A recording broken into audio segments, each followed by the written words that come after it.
Welcome to another session on biomedical instrumentation. In our last class, we understood the bioelectric potentials, which are actually the ionic voltages produced in certain systems of the body as an outcome of their function. Now, in today's class, I am going to address the cardiovascular system, which is a major system in the human body.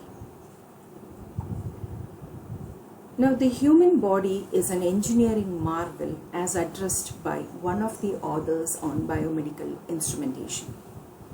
Now, to understand the human body science has been divided into two aspects.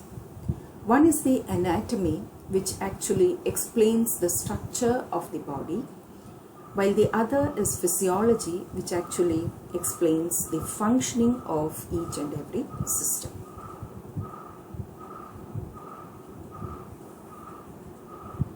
So there has been interactions with different systems of the human body, which actually relates to the electrical, mechanical, hydraulic, pneumatic, chemical, thermal, and so on systems to produce the complete activity of the human body.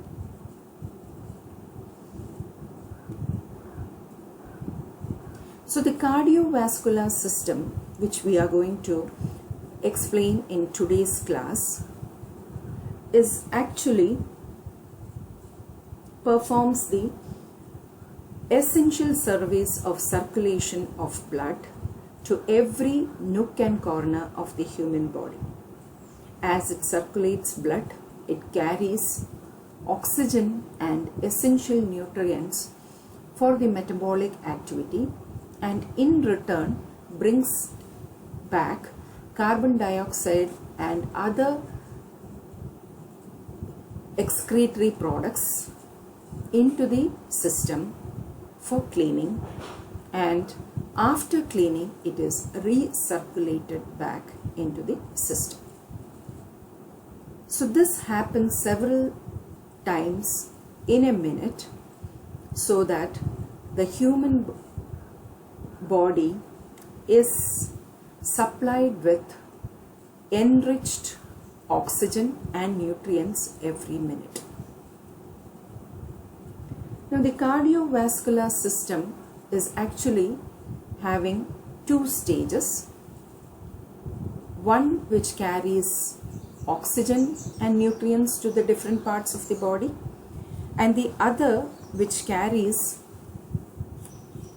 and brings back carbon dioxide for removal from the body.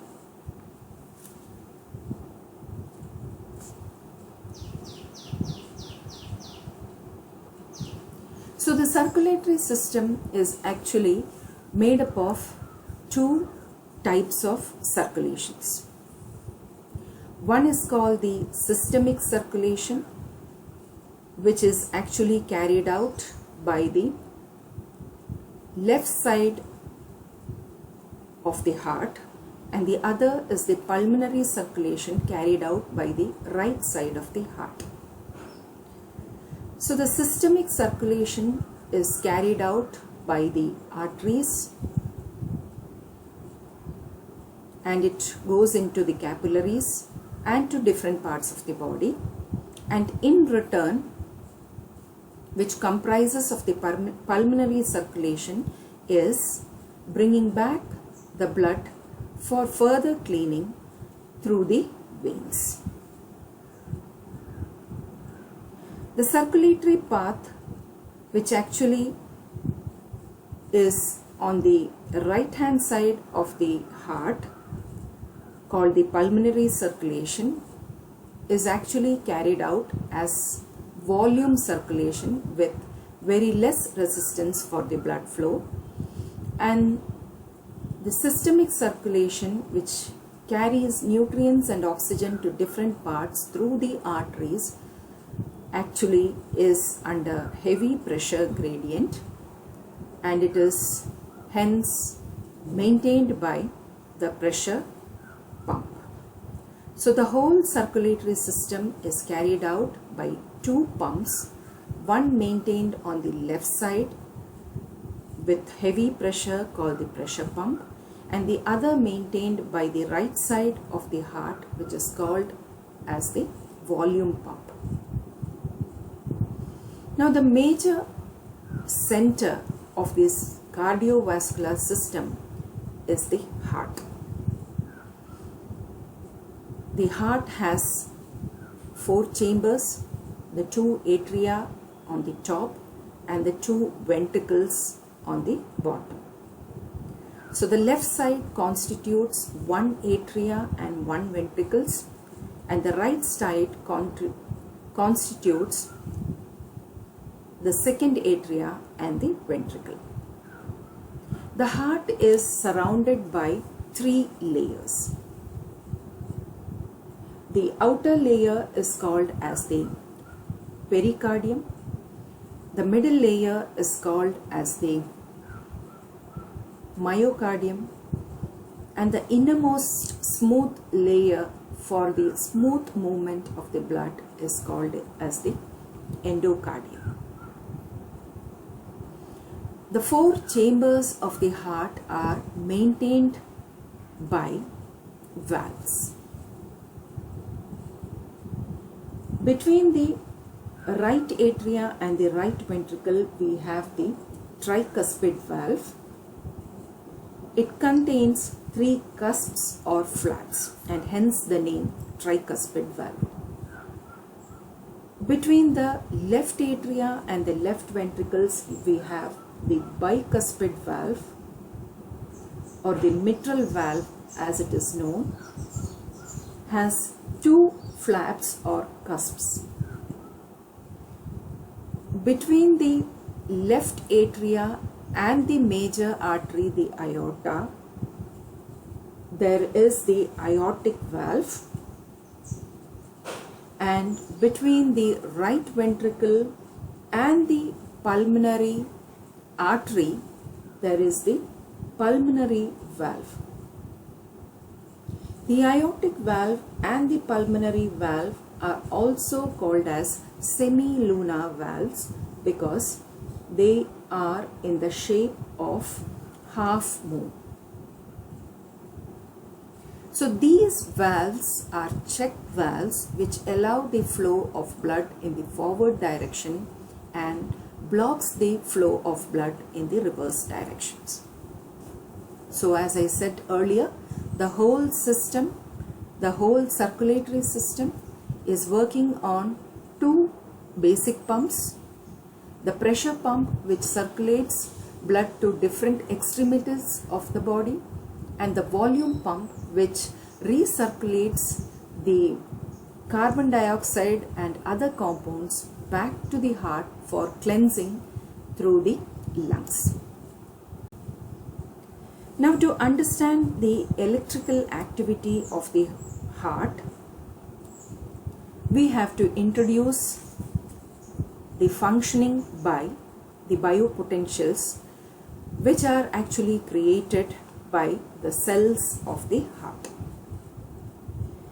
Now, the activity of the heart, which is nothing but the circulation of blood to different parts of the body and bringing back the blood, used blood, back to the heart and later on moved to the lungs for cleaning and refreshing with fresh oxygen in exchange of the waste product carbon dioxide. A major role of ionic exchanges take place. So let us now look into the activity at the cell level in the heart muscles, which actually results in electrical activity. Accordingly, there are action potentials developed due to the functioning of the heart. Now, each action potential in the heart originates at the top of the right atrium at a point called as the sinoatrial node or SA node, which is actually called as the natural pacemaker of the heart. Now this initiation is actually brought in from the directions of the brain. So action potentials generated at the pacemaker propagate in all directions in parallel to the atrial muscles. So this action potentials generated from the sinoatrial node will result in the contraction of the ventricle, contraction of the atria. So as the action potentials are generated in the atria,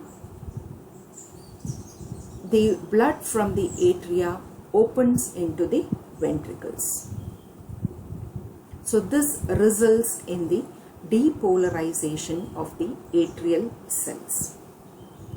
The movement of the electrical signal from the sinoatrial node to the next point, which is actually the center of the heart, which is the junction between the atria and the ventricles, is called as the atrioventricular node or the AV node.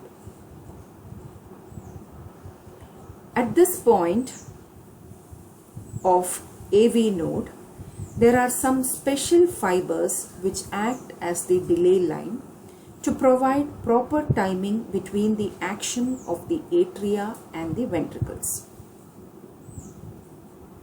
Once the electrical excitation has passed through the delay line, it is rapidly spread to all parts of both ventricles by the bundle of His. The fibers in the bundle of His, called as the Purkinje fibers, divided into two branches to initiate action potentials simultaneously into the powerful musculature of the two ventricles. So, the action potential travel from the AV node through the Purkinje fibers to the apex of the heart, and from there to the both sides of the ventricles, so as to produce the contraction of the ventricles. So here the electrical signals actually move from inside to the outside of the heart. So they are in perpendicular to the ventricles or to the ventricular muscles. So as they move from the AV node to the ventricular musculature, the ventricular contraction takes place, as a result of which the circulation of the blood from the left ventricle into the aorta and the right ventricle into the pulmonary artery takes place. So they do that together. So the atria contract together, the ventricles also contract together. So this is the result of the action potentials developed in the ventricles. So to put together the atrial depolarization, then the ventricular depolarization and atrial repolarization happens together, and later on the ventricular repolarization also takes place to complete the electrical activity of the heart.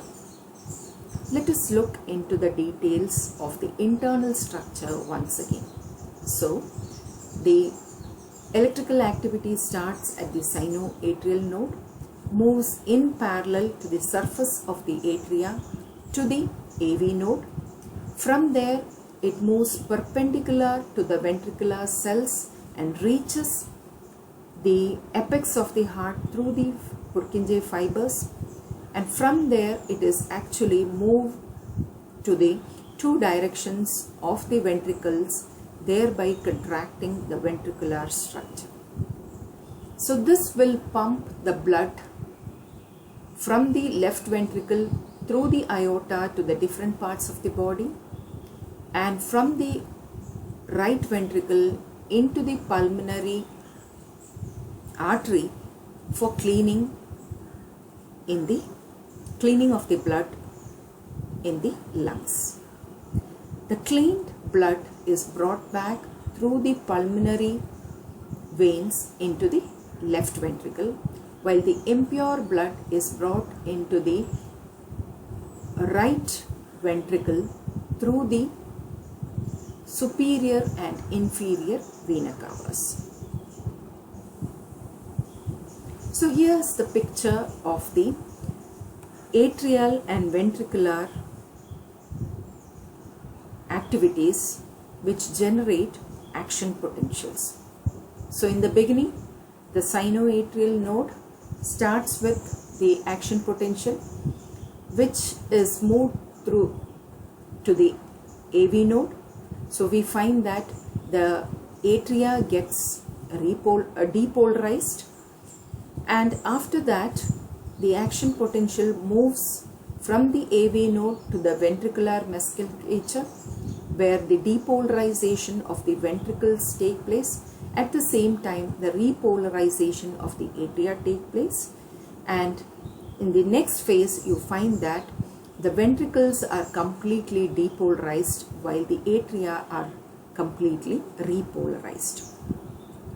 Now this activity is in the form of action potentials, which can be located at various points.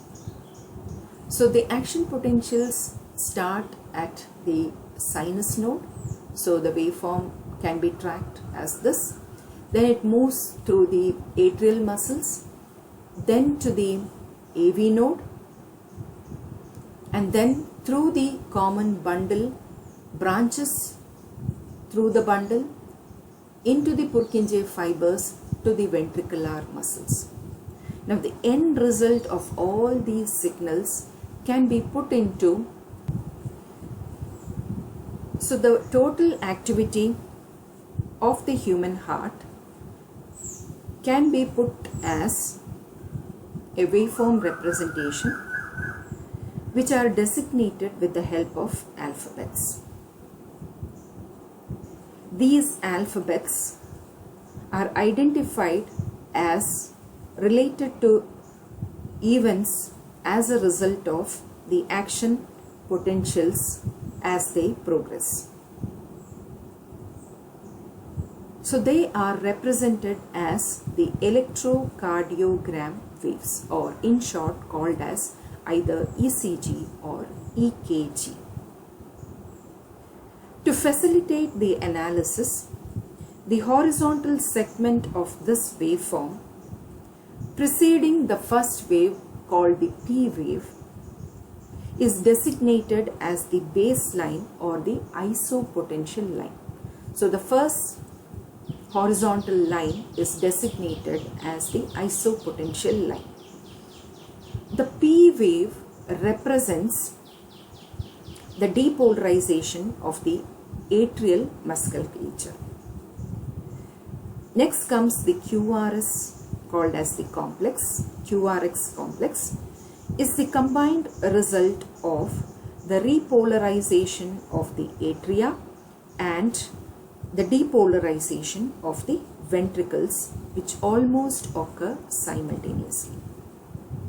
The T wave is the representation of the ventricular repolarization, while the U wave represents the results of any after potentials if available in the ventricular muscles. So together it is the ECG waveform, which is actually represented as P, QRS, T, and if any after polarizations represented by the U wave. So this is in general the typical pattern of the P, QRS T and the U wave. Now every wave and the segment that is resulted out of this waveform has typical standard values, and they represent the potentials that is developed due to one cardiac beat or one cardiac activity. We usually find out about 72 such activities in a minute. Now the details of every wave and segment can be understood in our later analysis of the acquisition of these waveforms. Before concluding, we will just have an idea about the instrument for measuring the cardiac activity.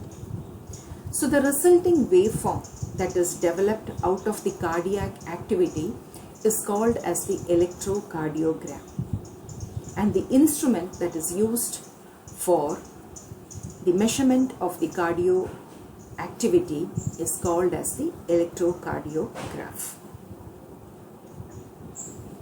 So with that, we conclude today's session. In our next session, we will understand the acquisition of the signals with the help of electrode theory. Thank you.